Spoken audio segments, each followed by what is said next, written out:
Chers frères et sœurs, amis de Jésus et de l'Esprit Saint, je voudrais commencer cet enseignement en partageant avec vous un souvenir lié à ma prédication œcuménique. Une fois, je me suis trouvé à parler à un rassemblement protestant. Et le matin du premier jour, je ressentis comme un ordre intérieur qui me disait « Tu dois parler de la Mère de Dieu ». Je fus frappé et même effrayé parce que je n'avais jamais osé de le faire. Mais je dus obéir. Et donc je parlais de la Vierge Marie à ces gens, où il y avait des milliers de personnes, en m'appuyant exclusivement sur ce que l'Écriture dit d'elle. Eh bien, je n'ai jamais vu une écoute aussi intense et aussi attentive comme dans cette occasion-là. Le long du jour, j'ai écouté par hasard une femme qui disait à une autre « Ne me parle pas de ce que nous avons entendu ce matin, autrement je commence de nouveau à pleurer. » Ça avait été une guérison, une véritable guérison. Or, nous avons tous besoin d'une guérison protestante et catholique à propos de la Mère de Dieu. Le temps est venu de cesser de faire d'elle un sujet de querelle entre les chrétiens, pour en faire au contraire un moyen parmi les plus puissants d'unité et de concorde entre les fils de Dieu, comme c'est d'ailleurs dans la nature de chaque mère. C'est dans cet esprit, chers amis de Debout Resplendit, que je vais vous entretenir sur Marie, en m'appuyant de nouveau exclusivement sur l'Écriture. Il faut admettre qu'on ne parle pas assez souvent de Marie dans le Nouveau Testament, pas assez souvent que nous nous attendions, vu l'ampleur de la dévotion à la Vierge qu'il y a eu dans l'histoire de l'Église. Mais si on fait attention, on remarque que Marie n'est pas passée sous silence dans les trois moments fondamentaux qui ensemble constituent le mystère du salut, c'est-à-dire l'incarnation du Verbe, le mystère pascal et la Pentecôte. Donc nous allons un peu voir Marie dans ces trois moments du mystère du salut et voir de quoi elle nous est mère et modèle. J'aime beaucoup l'image du miroir, Marie comme miroir de l'Église. Marie est présente d'abord dans l'incarnation, parce que l'incarnation eut place dans le sein de Marie. Et qu'est-ce que nous dit Marie dans ce moment? Elle nous parle de la foi. En effet, quand Marie visite Élisabeth, Élisabeth, pleine d'Esprit Saint, s'écria « Bienheureuse celle qui a cru ». Donc, c'était Élisabeth, mais pleine de l'Esprit Saint. Donc, c'est l'Esprit Saint qui a béatifié Marie pour sa foi. Est-ce que la foi de Marie dans l'Annonciation fut une foi facile? Au contraire, ce fut une foi au risque de la vie. Marie connaissait, comme toute jeune fille en Israël, ce qui était écrit dans la loi de Moïse. C'est-à-dire que la jeune fille qui, au jour du mariage, n'avait pas été trouvée vierge, devait être amenée à la maison de son père et lapidée. Donc Marie a cru au risque de la vie. Elle n'avait rien sur quoi s'appuyer. Oui, dans l'Ancien Testament, il y a des femmes qui ont eu des enfants dans la vieillesse, mais jamais sans connaître homme. À ce propos, j'ai lu un épisode qui me paraît assez éloquent. C'est Carlo Carretto, un frère de Charles de Foucault, qui l'écrit dans son livre sur la Vierge. Donc, il passa des années dans le désert du Sahara, en ermitage, lorsque un groupe de Bédouins passa par son endroit. Et entre ces gens, il y avait un jeune homme, une jeune fille, qui étaient mariés, mais qui ne vivaient pas encore ensemble, parce que chez eux vigeait la même loi qu'au temps de Joseph et de Marie, c'est-à-dire d'attendre un an après le mariage avant de vivre ensemble. Donc, ces détails l'intéressa parce qu'il lui rappelait les cas de Marie et de Joseph. Depuis des années, ce groupe repassa de nouveau. Ne voyant pas ces jeunes gens, ces deux jeunes époux, Carlo Carretto demanda qu'est-ce qu'il avait été et il a vu une certaine malaise entre les gens. Et puis quelqu'un l'a pris à part et a fait un geste très éloquent. La jeune fille a été égorgée parce que le jour du mariage, elle n'avait pas été trouvée vierge. Carlo Carretto dit, à ce moment-là, j'ai compris la foi de Marie.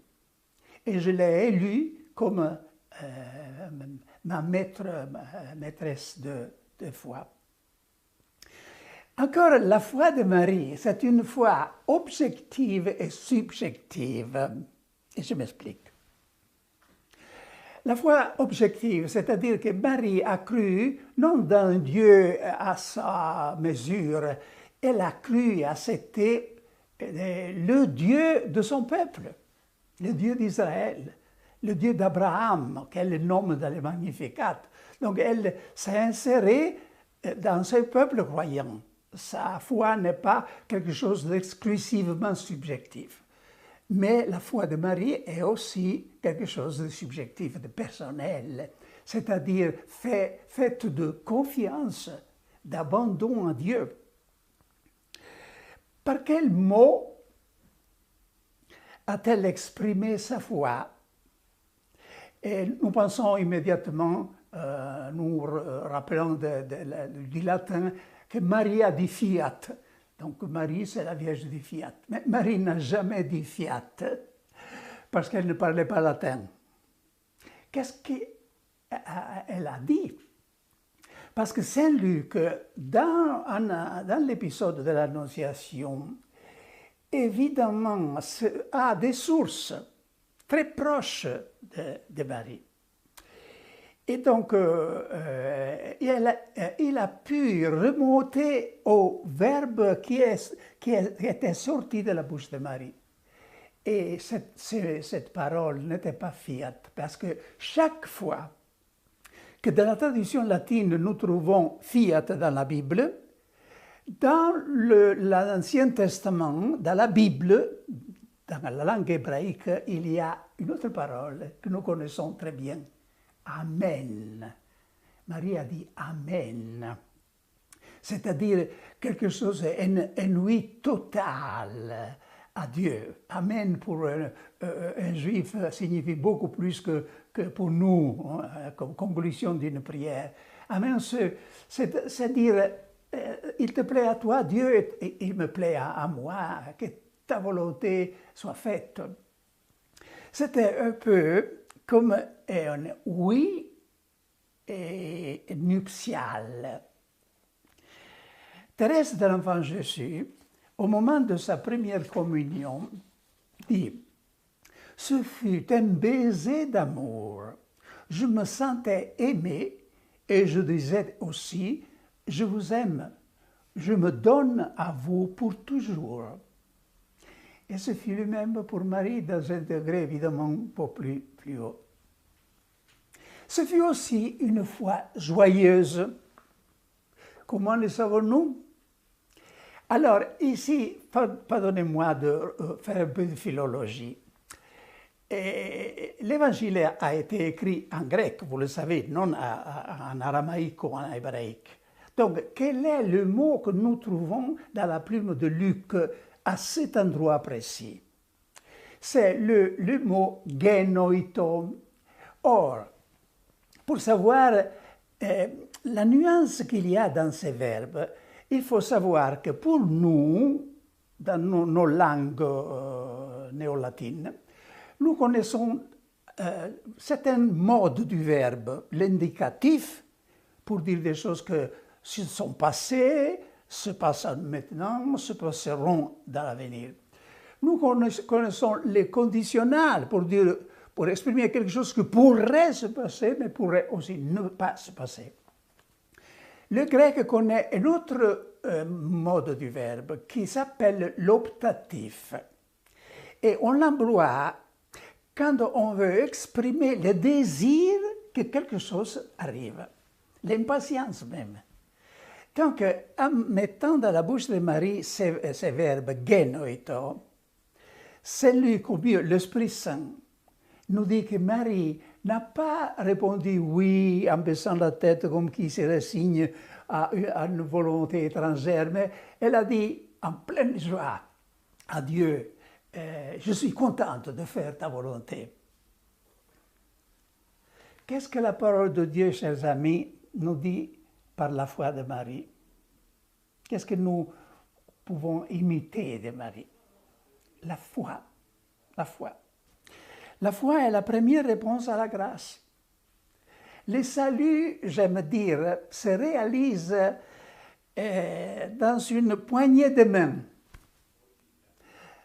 D'un côté, il y a la main de Dieu qui s'étend pour offrir la grâce à l'homme. De l'autre côté, il s'attend qu'il y ait la main de mendiant qui s'étend pour la recevoir. Donc, la main de Dieu qui donne, c'est la grâce. La main de l'homme qui reçoit, c'est la foi. Voilà les binômes entre lesquels se joue le salut. L'histoire, en effet, l'histoire de Marie, dans le récit de l'Annonciation, commence par le verbe grâce, pleine de grâce, et aboutit par le mot foi.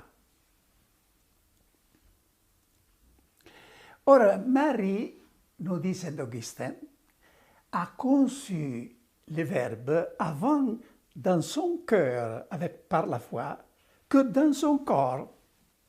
Nous ne pouvons pas imiter Marie en concevoir le Christ dans notre corps. Nous pouvons le recevoir, mais non le concevoir. Mais nous pouvons le concevoir dans notre cœur. Et qu'est-ce que cela signifie pratiquement? C'est de dire un nouveau oui à Dieu. En hébreu, c'est hineni, un mot qu'on écoute sur la bouche des grands appelés de l'Ancien Testament. Dieu appelle Abraham et il répond « Hineni », me voici. Il appelle Moïse et répond « Me voici », Samuel, me voici, Marie, me voici. Et donc nous sommes appelés à dire à Dieu un nouveau « Me voici, Seigneur », dans une disponibilité totale, qui au fond c'est le renouvellement de notre baptême. Dans le baptême, quelqu'un a dit « Oui, j'accepte », mais l'a dit souvent par personne interposée. Maintenant, il s'agit de le dire comme Marie d'une manière personnelle, consciente et joyeuse. Passons au deuxième point, c'est-à-dire la deuxième présence de Marie dans le mystère du salut, le mystère pascal. Marie dans la Pâque. Écoutons d'abord les deux versets de l'évangile de Jean au chapitre 19, versets 25-27. Près de la croix de Jésus se tenaient sa mère et la sœur de sa mère, Marie, femme de Cléopas, et Marie Magdalène. Jésus, ayant vu sa mère et auprès d'elle le disciple qu'il aimait, dit à sa mère, « Femme, voilà ton fils. » Ensuite, il dit aux disciples, voilà ta mère.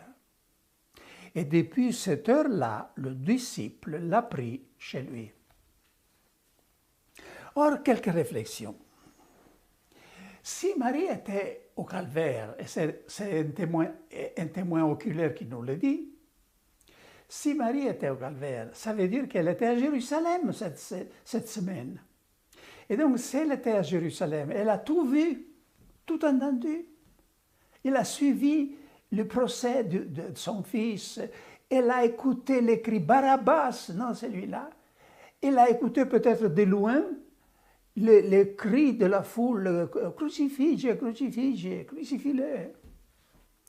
Et comme Marie marchait dans l'espérance, elle n'avait pas tout clair devant elle, elle vivait de foi. Elle a espéré que les choses allaient changer, qu'on reconnaisse l'innocence de son fils. Elle doit toujours aller plus avant, plus avant. Elle a espéré jusqu'au dernier moment, mais son fils est mort.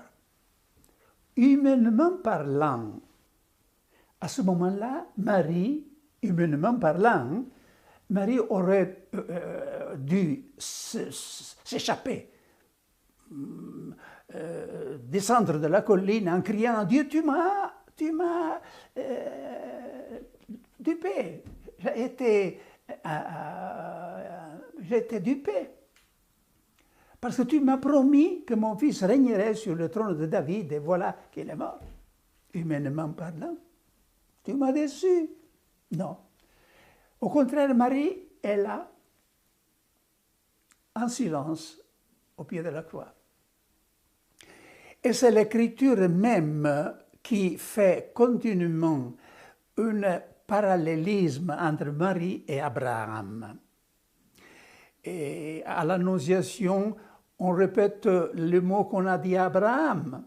Rien n'est impossible à Dieu.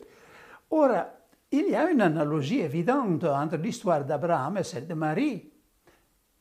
À Abraham, on a promis un fils dans son tard âge, et il a cru. Et à un certain moment, Dieu vient et lui demande d'immoler précisément ses fils sur lesquels reposaient toutes les promesses d'une descendance. Et Abraham a obéi. Alors, nous voyons l'analogie. À Marie, on a promis un fils en connaissant d'homme. Marie a cru. Et maintenant, voilà qu'on lui demande d'immoler ou d'assister à l'immolation de ses fils dont on lui avait promis qu'il régnerait pour toujours. Et Marie a cru. Donc, avec Abraham, Dieu s'est arrêté au dernier moment, nous le savons. Avec Marie, Dieu ne s'est pas arrêté. Elle lui a demandé d'aller au-delà de la mort.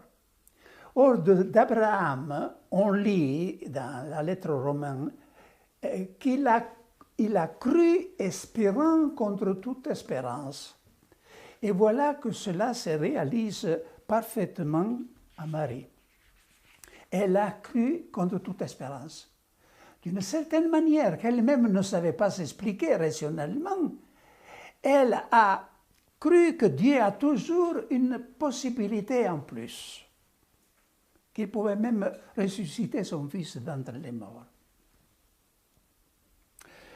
Marie ne se tenait donc pas près de la croix de Jésus seulement physiquement ou géographiquement, mais aussi spirituellement. Elle était unie à la croix de Jésus. Elle partageait la même souffrance.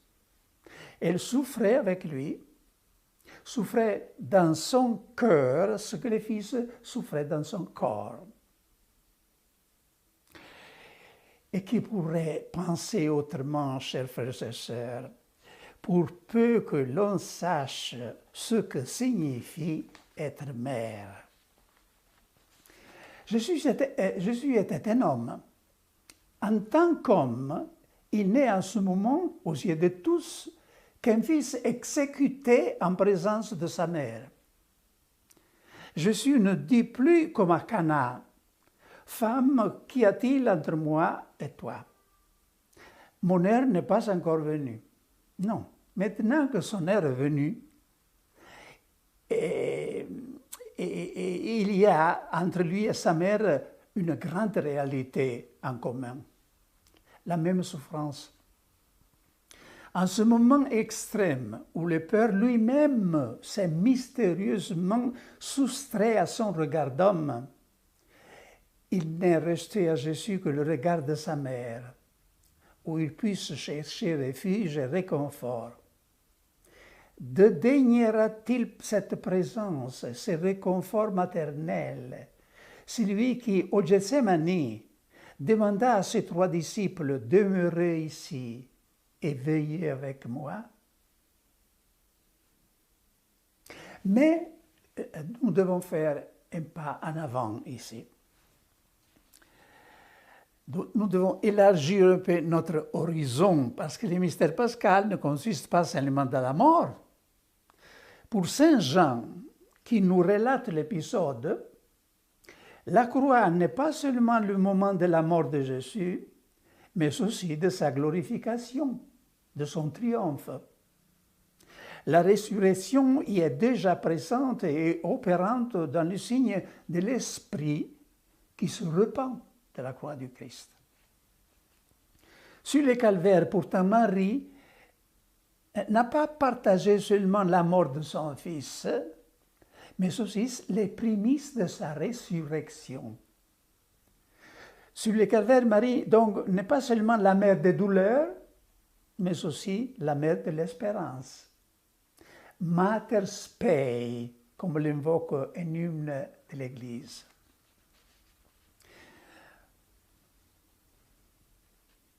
Qu'est donc espérer contre toute espérance? Que signifie? Signifie que dans une situation humainement totalement démunie d'espérance, on n'en reste pas moins à espérer, d'une manière inexplicable, que peut-être Marie aussi n'était pas en mesure d'expliquer à elle-même. Marie a cru que Dieu était capable de ressusciter son Fils même d'entre les morts. Un texte du Vatican II mentionne cette présence de Marie sur la croix comme un élément déterminant de sa vocation maternelle. Sous la croix, je cite, « Elle apporta à l'œuvre du Sauveur une coopération absolument sans pareille par son obéissance, sa foi, son espérance et son ardente charité. »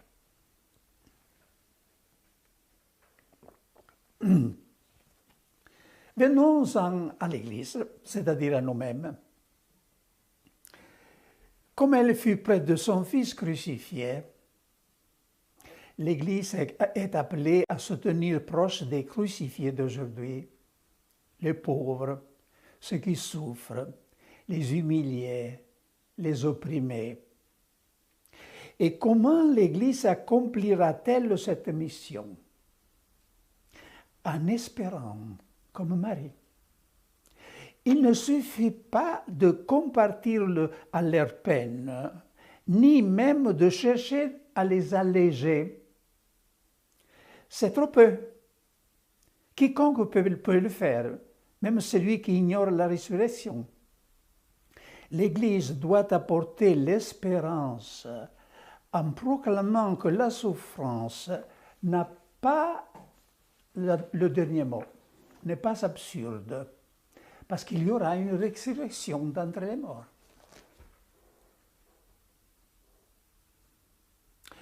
Elle, l'Église, doit donner raison de l'espérance qui l'habite, dit Saint Pierre. Les hommes, vous le savez, ont besoin d'espérance pour vivre, comme d'oxygène pour respirer. L'Église aussi a besoin d'espérance pour poursuivre son chemin dans l'histoire et ne pas succomber devant toutes les épreuves, toutes les obstacles et les hostilités qu'elle rencontre. Pendant longtemps et jusqu'à nos jours, l'Espérance est restée la sœur cadette, la parente pauvre des vertus théologales. Et là, j'aime beaucoup un de vos poètes, Charles Péguy, qui a un poème sur l'espérance, pas moins exceptionnel, théologiquement et poétiquement un chef-d'œuvre. Alors, à un certain moment, Péguy nous donne cette image.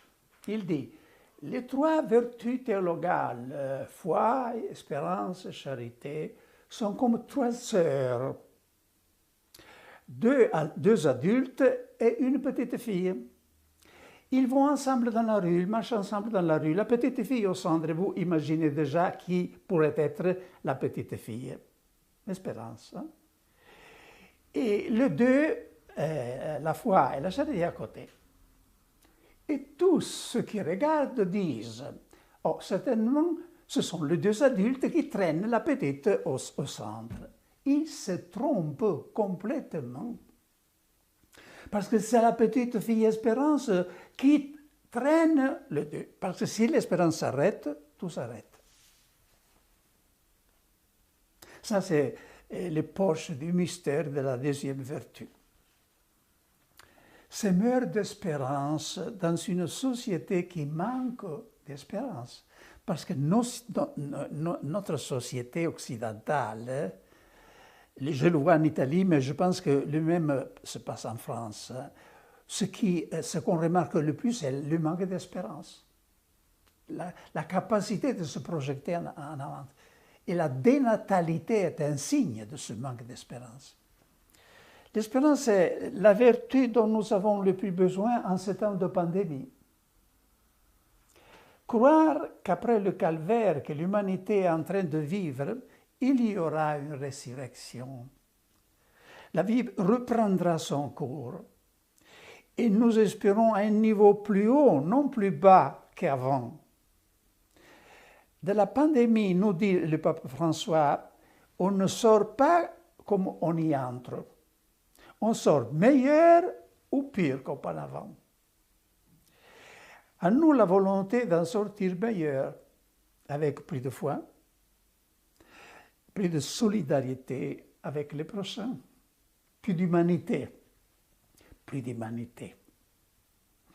Et j'y dirais aussi avec une sagesse qui nous permet de voir les choses dans l'histoire, dans leur relativité. Nous sommes tous destinés à mourir. Il faudrait que les gens se rappellent qu'elles sont mortelles. Donc la pandémie, c'est une occasion d'une grande sagesse pour les hommes. Venons maintenant au troisième moment, à la troisième présence de Marie dans l'histoire du salut, Pentecôte. Dans les Actes des Apôtres, après avoir donné le nom des 11 apôtres, l'auteur poursuit en ces termes. Tous, de même cœur, étaient assidus à la prière avec des femmes, avec Marie, la mère de Jésus, et avec ses frères. Nous devons tout d'abord nous débarrasser d'une fausse impression. Au Cénacle comme au Calvaire, on mentionne la présence de Marie avec d'autres femmes.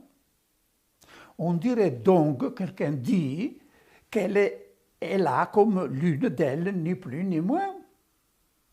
Mais ici aussi, la qualification de mère de Jésus, comme au Calvaire, il y avait la mère de Jésus, qui suit la mention de son nom, Marie, la mère de Jésus, change tout. Et place Marie à un niveau complètement différent, qui est non seulement supérieur à celui des autres femmes, mais également à celui des apôtres. Qu'est-ce que cela signifie que Marie est là en tant que mère de Jésus? Que le Saint-Esprit qui va venir est l'Esprit de son Fils. Entre elle et l'Esprit Saint existe un lien objectif, indestructible, qui est Jésus lui-même, qu'ils ont engendré ensemble. De Jésus, dans le credo, nous disons qu'il a été conçu du Saint-Esprit et né de la Vierge Marie.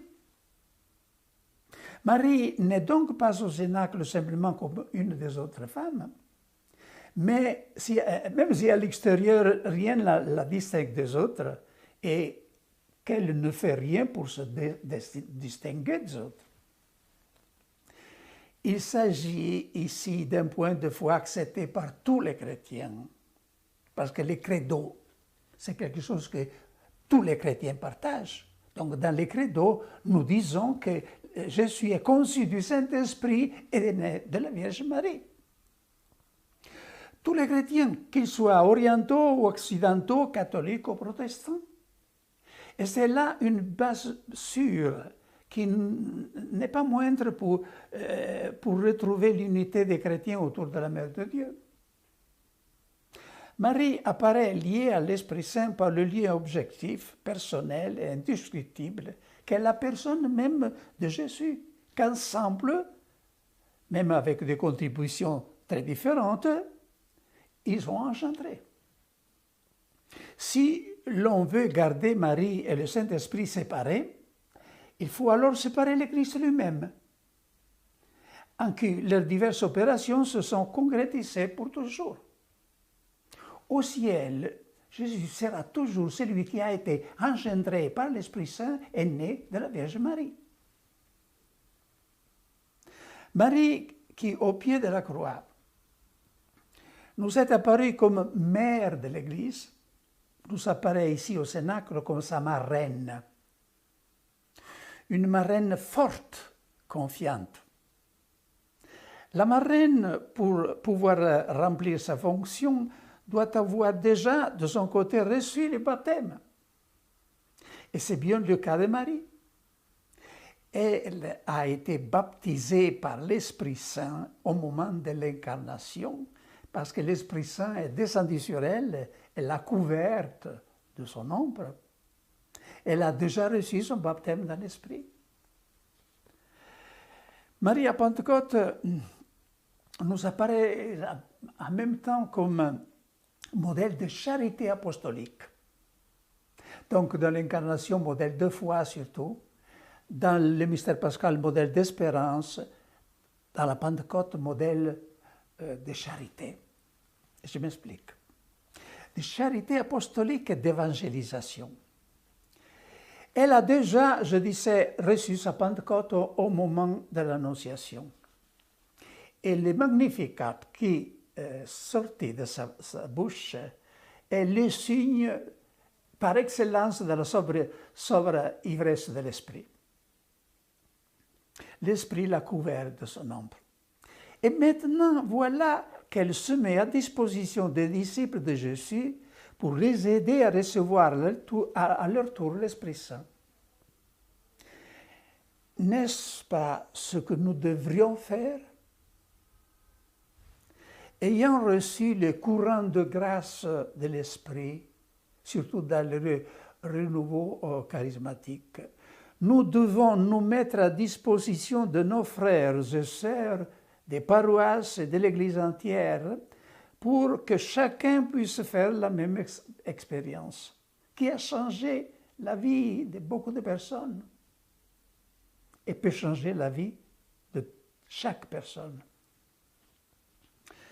C'est ainsi, dans le sillage de Marie, que je vois le service de Caris, cet organisme de service pour le renouveau catholique de tout le monde, voulu par le pape François, dont je suis l'assistant ecclésiastique. Donc c'est la vocation de Caris, de se mettre à disposition, ayant reçu l'Esprit, pour que tous puissent être baptisés dans l'Esprit. Et permettez-moi de dire que c'est la vocation aussi chez vous de Maryse Le Moff et de son œuvre Debout resplendit. Après avoir fait l'expérience de l'Esprit, aider d'autres personnes à recevoir le même don qui a changé la vie. Merci, chers frères et sœurs de la France, et au revoir, on ne sait jamais.